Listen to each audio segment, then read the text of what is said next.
Hi guys, ito na naman kami. Hello mga kakopsis, nagbabalik na naman ako. Ako nga pala si Carla is for today is pupunta kami ng City Hall kasi may hearing. Yung kwento ko na lang din naman sa inyo kung ano yung hearing na yun and then sino yung aatinan ko sa part na yan. And then dito is pasakay na nga kami ng Diyos ko neto that time na to. And then maulan. Wala kaming payong neto that time and then bumili na rin kami muna. And in that time na yan is nakasakay na nga kami ng A-Trike papunta nga dun sa pinakasasakyan namin, papunta dun sa pinaka-pin location kung saan kami dadalhin. Doon sa may pinaka-located kung saan kami may hearing. And then dito sa part na to is nagbabaliw-baliwan na nga kami. And then dito na nga is paalis na kami ng Divisoria. And then dito is naghihintay na kami ng sasakyan. Dito nga pala kami sasakay, papunta nga rin sa City Hall ng Pasig.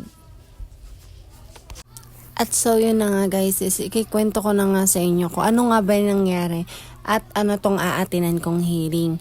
As then kasi guys, itong case na to guys is yung lalaking pumasok dun sa bahay ko, pinilit siyang pumasok sa bahay and then aambahan ako ng saksak and then buti na lang kamo may pinto at yun yung pinangharang ko that time na yun. And then kwento ko nga sa inyo paano nga nag-start nung time na yun. And then that time kasi nun is kakaligo ko lang, is nakatuwalya pa ako and then magpe-prefer na ako nun para mag-makeup. And then that time na yun, habang nagpe-prepare ako, may mga katok ng katok sa pinto ko pero hindi ko na pinapansin. And then habang palakas is binuksan ko na nga ng dahan-dahan yung pinto. And then nakita ko, may bumungad na lalaki and tinanong ko sino siya. And then parang may nakita ko na may hawak siyang patalim. Akala ko may ginagawa lang siya.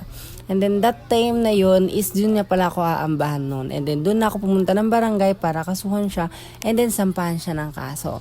Kaya itong aatinan ko is about part nga nandun sa kaso na yun. At so nga, yun nga, dito na nga is papasok na ako para umatin dito ng hearing. And hindi rin ako makakapag-take ng video nito bukod sa lobat ako. At dito na nga sa part na to is nalobat na nga ako neto guys. And then, wala din na rin ako nakapag-take ng video that time na yan habang naghihintay ako sa kanya. And then dito, is nakasama ko na siya and then kasi kakarating niya lang din. So, napag-isipan namin is mag-grocery dahil ubos na rin naman na yung grocery namin sa bahay. So, that time na yan is pagod na pagod, lugmok. And then, nag-start kami pumunta is like almost 8 a.m. So, umuwi kami 4 p.m. So, diba guys, mga kakup, sobrang haba ng oras na sinayang namin te. So habang nga kami nito, time na to, inaantok na ako, papikit-pikit na yung mata. At so na nga dito nagtatapos and then bye-bye.